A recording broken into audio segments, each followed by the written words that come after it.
In the previous video, I made the claim that Mark's Gospel was a deliberate work of fiction, based in part on Homer's Odyssey. Now, it's time to put my money where my mouth is. We'll spotlight some basic parallels first, and before we're done, we'll examine several of them in great detail. Keep in mind that it's perfectly normal to be skeptical, but, like a good juror, please try to keep an open mind until all of the evidence has been presented, and that's going to take several videos to accomplish.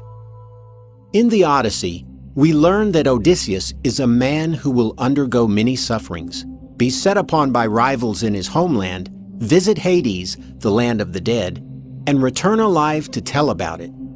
Odysseus's future sufferings are foretold by Calypso, as she tries to tempt him into abandoning his quest and staying with her to rule as an immortal. But if you only knew in your own heart how many hardships you were fated to undergo before getting back to your country, you would stay here with me and be the lord of this household and be an immortal. Although Odysseus finds Calypso more beautiful than his wife Penelope, he longs to return to his wife and his homeland of Ithaca. What I want and all my days I pine for is to go back to my house and see my day of homecoming. And if some god batters me far out on the wine-blue water, I will endure it, keeping a stubborn spirit inside me. For already I have suffered much and done much hard work on the waves and in the fighting, so let this adventure follow.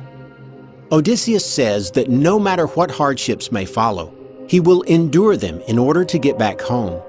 This reminds me somewhat of Jesus' resolve in the Gethsemane scene. No matter if the hardship is even death, Jesus was resolved to go through with it to get back to his heavenly home and to accomplish God's plan of salvation. In Mark, we have Jesus predicting his own hardships and suffering, and like Odysseus, Jesus would visit the land of the dead and make it home alive.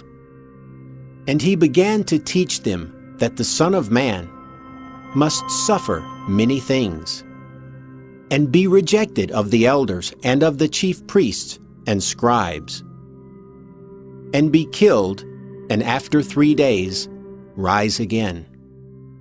Here, Mark not only used a parallel theme, but he has improved upon it, for even after dying, Jesus will come back from the land of the dead, as Odysseus had returned alive from Hades, the Greek land of the dead. We will continue to see Mark improve the scenes and motifs he copies from the Odyssey, as this was one goal of the fiction writers of ancient times, mimesis with an eye toward improving upon the previous tale. Now, some of you may have been thinking to yourselves, these basic parallels are okay, but not completely convincing. Where's the beef? Well, to those of you who are hankering for something a bit more filling, I hope you brought an appetite and some steak sauce. In the Odyssey, Odysseus's identity is often cloaked so that his friends and family don't even know who he is, even though they are speaking directly to him. This hidden identity technique is a recurring motif in the Odyssey, and of course, it's merely a literary technique employed to create irony. The reader knows full well who Odysseus is, but the people inside Homer's story with whom he is interacting do not. In one of the most memorable scenes in the Odyssey, Odysseus, disguised as a beggar, enters his own home, and his old nurse, Euryclea, begins washing him. She thinks he is just a beggar until she notices the scar, which allows her to recognize the stranger as her master Odysseus. She is so overjoyed that she wants to tell Penelope that her husband has returned, but Odysseus warns her not to tell anyone. "My good mother, why this wish to have me slaughtered? You yourself nursed me at this breast of yours. Now in the 20th year, after undergoing numerous ordeals, I've come back to my native land, and now you've recognized me. A god has put that in your heart. Stay silent, so in these halls no one else finds out." I'd like you to keep a couple of things in mind as we examine Mark's use of Homer's hero in disguise construct. The basic construct is this. A disguised hero interacts with friends and strangers, and when he is recognized by someone, he warns them to be silent and tell no one else of his true identity. The implication is that if he is found out prematurely, the hero will be placed in some kind of special danger. In Mark, Jesus' identity as the Son of God is hidden from the other characters, and even from his own followers for a while, even though Jesus is speaking directly to the Jewish leaders who are analogous to the suitors in the Odyssey. They do not recognize him as the Son of God. This creates irony. Just imagine the Christian readers of Mark's day and how they must have smiled to think of the Jewish leaders trying to lecture the very Son of God about the Mosaic laws. That's irony, and as we shall soon find out, Mark takes Homer's hidden identity technique to its limit. In several passages, Jesus tries to maintain his secrecy by telling those whom he healed not to mention the miracle to anyone. And he sternly charged him and sent him away at once and said to him, "See that you say nothing to anyone." And immediately the girl got up and walked. She was 12 years of age, and they were immediately overcome with amazement. And he strictly charged them that no one should know this.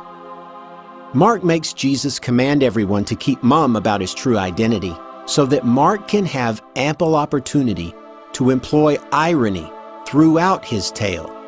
Once Jesus' identity gets out, the irony from that technique is lost for the rest of the tale. And with overly contrived adherence to the hidden identity theme from the Odyssey, Jesus even commands the demons to be mute, lest they blurt out his true identity to everyone and derail Mark's irony machine. What business do we have with each other, Jesus of Nazareth? Have you come to destroy us? I know who you are, the Holy One of God. And Jesus rebuked him, saying, "Be quiet, and come out of him." And he healed many who were ill with various diseases, and cast out many demons. And he was not permitting the demons to speak, because they knew who he was. Whenever the unclean spirits saw him, they would fall down before him and shout, "You are the Son of God!" And he earnestly warned them not to tell who he was. Earnestly warned the demons? I would have thought that the very Son of God would be able to simply shut the demons up if he truly didn't want his identity leaking out. Further, what difference would it make if people knew he was the Son of God? Isn't that what you want to happen? Wouldn't that help people to believe in him? Wouldn't that have helped spread the news of his miraculous advent worldwide? All of this secrecy seems a bit too contrived, until we realize that Mark was superimposing the hidden identity motif from Homer's Odyssey onto his own fiction, and oftentimes it just doesn't work quite as well. Jesus earnestly warning the demons not to tell people who he really was? Come on, man. Then, after 8 chapters of miracles, teachings, and parables, Jesus asks his disciples who people think he is, and then who they think he is. Peter finally manages to put the pieces together and says, "You are the Christ." Well, duh. And immediately, what does Jesus warn them not to do? And he warned them to tell no one about him. But as a quick aside, let me hearken back to Odysseus's warning to Euryclea. Do you remember how Odysseus said that a god had put her recognition of him in her heart? That is precisely what Jesus says to Peter in Matthew's version.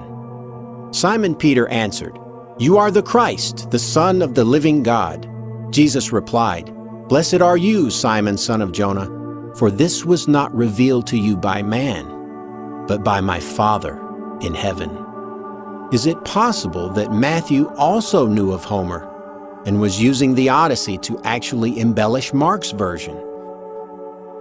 Just more food for thought, and this is not the only instance where Matthew does embellish with details from Homer, but let's get back to Mark.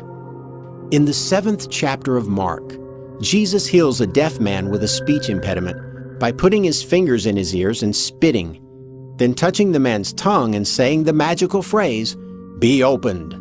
I was almost expecting open sesame, but anyway. And his ears were opened, his tongue was released, and he spoke plainly. And in the very next verse, what do you think Jesus warns them not to do? And he charged them to tell no one. You see, if Jesus' true identity got out, it would destroy all future chances for ironic encounters in Mark's story. So Mark must maintain Jesus' secret identity at every turn in order to increase the number of ironic encounters. Then we come to Jesus' transfiguration. And after 6 days, Jesus took Peter and James and John and led them up onto a high mountain, apart by themselves, and he was transfigured before them. After the transfiguration, take a wild guess at what Jesus warns James, John, and Peter not to do. As they were coming down from the mountain, he gave them orders not to relate to anyone what they had seen until the Son of Man rose from the dead. By now, you should be able to see the fictional nature of this deliberate effort by Mark to keep Jesus' identity a secret. Mark wants to keep the secrecy going for the length of his story, or at least until Jesus explicitly spills the beans in front of the high priest. And by maintaining Jesus' secrecy, like in Homer's Odyssey, at the expense of clear contrivance, it buys Mark the maximum amount of ironic encounters. At every turn, the disciples, the Jewish leaders, the general populace are asking themselves, "Who is this man?" Of course, the reader knows, and was no doubt reading along thinking to themselves, I know who he is." The hidden identity motif remains in place until Jesus finally lets the cat out of the bag in front of the head Jewish religious leader, but the secret Mark's readers already knew created the same effects between Jesus and the Pharisees as it did in the Odyssey between Odysseus and his antagonists. If the suitors in the Odyssey had only known they were talking to the guy whose house they were currently in and trashing, if the Jewish leaders had only known they were talking to the very Son of God and trying to lecture him on the Mosaic Law, we can clearly see the fictional transparency of this literary technique borrowed from Homer and religiously employed, excuse the pun, by Mark for the sole purpose of creating irony, just as Homer did. This also explains a particular plot hole in Mark's story: why the chief priests needed help in identifying Jesus when Jesus had been appearing openly in public and debating the Jewish leaders in the synagogues. And he went into their synagogues throughout all Galilee, preaching and casting out demons. Odysseus cloaks his identity on many occasions, and he is then able to eavesdrop and hear what others truly say about him.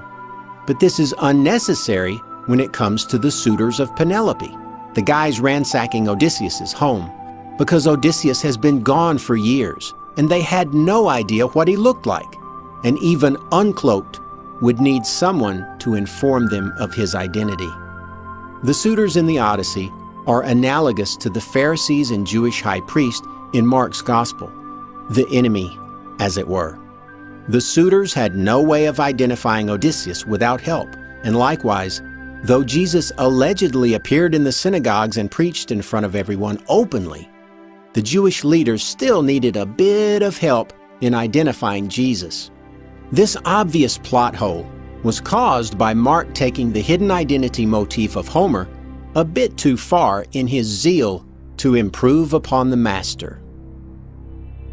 In the next few videos, we'll look at some more basic parallels as well as show how Mark's reliance upon the Odyssey and Greek mythology illuminates some oddities found in Mark, which both Matthew and Luke chose not to include in their rewrites.